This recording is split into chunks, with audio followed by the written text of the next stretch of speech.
Batas at EJ Power gusto palakasin ng Battle Rap League sa Canada.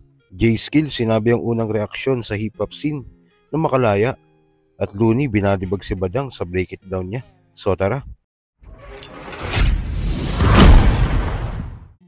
Nag-guest ngang muli ni Batas si EJ Power sa kanyang segment na pag-usapan natin pare. Dahil nga may papalapit na battle si EJ Power sa Liga ng Hiraya. Itong paparating na June 21. Makakalaban niya si Kalmado. At magpe-perform naman si Batas sa nasabing event. Kaya nag-usap sila tungkol doon. At nabanggit nga din nila na gusto nilang palawakin ang Hiraya Battlegrounds. At nang lalo pa itong makilala. I want to give them the flip top vibe. Yeah. Para gusto ko lang para na din sa sa Hiraya na mas mapalawak yung nila. Gusto ko lang mag-enjoy sila.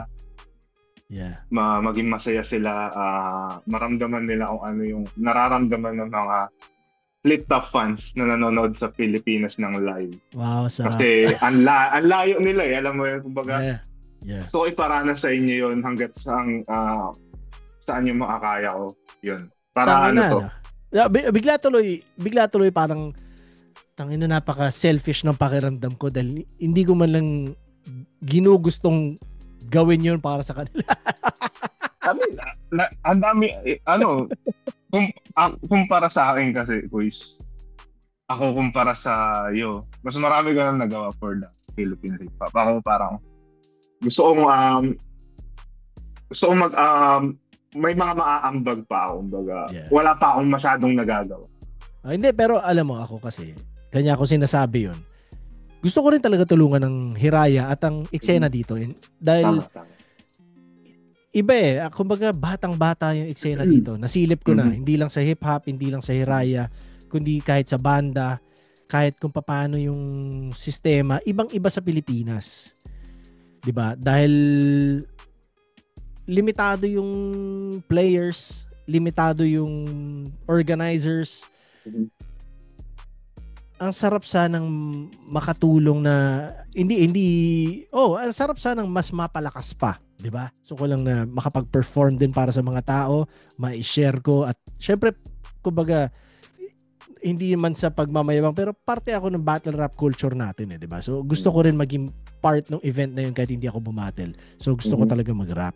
Pero sa kabilang balita naman, November 2020 nang mahuli si J-Skill sa isang bypass operation. Mahigit 2 taon siyang nakulong. Ito yung panahon ng pandemic at nang makalaya siya, sobrang lakas ng hip-hop scene. Dahil nga dumaan sa pandemic ang bansa, naglabasan ng talent ng mga Pinoy. At ito nga umano ang kinagulat ni J-Skills nang makalabas siya after makulong ng 2 taon. So paglabas mo, nagulat ka ba sa eksenang dinatnan mo? Oo, culture shock Nagulat ako Ang dami ng artist nun. Paano mo binomotivate yung sarili mo lalo na nakikita mo sobrang dami na ng artist ngayon? Paano mo ini-inspire yung sarili mo pa? Sa akin, siguro nandun ako sa point na makarinig lang ako ng teka, pwede bang pakawak ng mic? Kahit tonight, kahit hindi ako nakasuot, kahit wala akong like, gagawin ko tong malaking event na para megabyte. Hindi mo wala Nasa nasa mga buto mo na, nasa... Mismo, hindi mo nasa wala. Kalamnan mo na. Oo. Andun na yung ritmo. Ito maganda nun di pag-logout ko sa Resorts World. Pag-logout ko ron. Inaling term no September. Unang comeback event ko, alam mo saan? Saan? Christmas party ng mga kapulisan. Imagine mo, galing ako sa problema. After paglabas ko, mga 2 months after, na-invite ako sa Christmas party dito sa may Quezon City, sa QCPD, para mag-perform. After nun, Christmas party naman sa may Makati ng mga kapulisan. Tapos after nun, sa Taguig. Alam mo yung biglang nabura na nagka-problema ka, na walang problema. Kasi gusto namin yung performance mo talaga. Ganon. Kaya hindi siguro nung time na yon na hindi naman sa kinalawang, ginagamit ko rin pag may time. Kunyari may mga events sa amin. Kunyari, October, Coco Week. Hindi yung mga magpe-perform yung mga PDL. So yun yung chance ko na, oy, lamang ako sa inyo rito. Lamang ako dyan. Di perform ako. At sa huling balita, nireview nga ni Looney at Clumsy ang labang Akata vs Badang na mula sa PSP. At grabe nga ang body bag na inabot ng Tito Badang natin. Bumili na ako ng kotse lalabas this year. Lalabas this year. Bumili na ako ng kotse. Ginagawa na. Lalabas this year. Parang album. Dropping soon. Yung ganong style niya, parang, ano na eh, no? Yung academically, yung merit, halos zero na eh. Hindi na nga siya nagra-rhyme eh. Inuulit niya na lang yung mga words eh. Ewan ko, yung mga joke niya, parang yun yung nasa subconscious ng mga tito eh, di ba? Yung mga joke na, ano yung maririnig mo sa mga, mga lasing. Mga kunyari. Puta, written pala yun. Ano ka pa reklamo? Kala ko freestyle yun. Tumawa kasi to. Akata, let's go! Kaya talaga sinayang lang yung oras natin ito. Puta. Ano masasabi mo? Dapat yata tingnan muna natin itong battle na to. Parang wala Scan talaga, muna natin. walang sustansya eh. Wala talaga akong sustansyang nakuha eh. Para sa akin, sa standards ko kay Akata, dragging pa din yun. Pero dahil Pero yung dito sa pinanggalingan kasi ganun na badang. Parang badang na naka S game, naka T game. Hindi nga A game, wala talaga eh.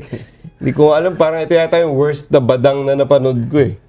Akala ko yun na yun eh. Akala ko sagad na yung mga dati niya eh. Pero pa pala. Kaya pa pala niyang... Kaya pa pala ipush. Ano nga eh, ang swerte na naka-million views pa itong battle na to. Hihingi ng mataas na talent mo. Kaya mo ba ang mga boses na ganito? Wala ka na masilbi sa mundong ito. Sintonado pa. Papalseto, kaya mo ba to?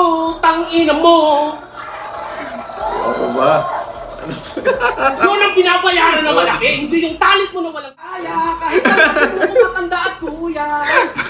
Si Tito Badang, kakaibang talent na rin. Ito bagay, talent na tunay. Kahit kailan hindi ka makakasabay. Mga paa mo ngayon sa hukay. Good luck sa karir mo, goodbye. Ipapadiscover to tayo. Papadiscover. Ay na! Madali makipagkumalan. Ba't natin to ginagawa sa sarili natin to? Ako sinama dito. Hindi ko sinama dito. Ganda-ganda ng araw ko eh. Ganda-ganda ng araw ko kanina. Parang feeling ko nasira yung buong linggo ko dito sa battle na to ah. Hindi mo na pwedeng ma-answer to eh. Oh my God! Parang pineklatan na kagad yung shoes mo. Pero tingnan natin ang good Okay. side. Anong magandang Good side tayo, side good side dito tayo. sa battle na to? May kita mo, dapat di ka Hindi, matakot dapat may bumatel. optimism. Di ba ikaw, battle MC ka, pero sabi mo parang, dahil syempre iniisip mo matataas yung standard. Kita mo, ito talaga walang ka-standard eh, di ba? Parang,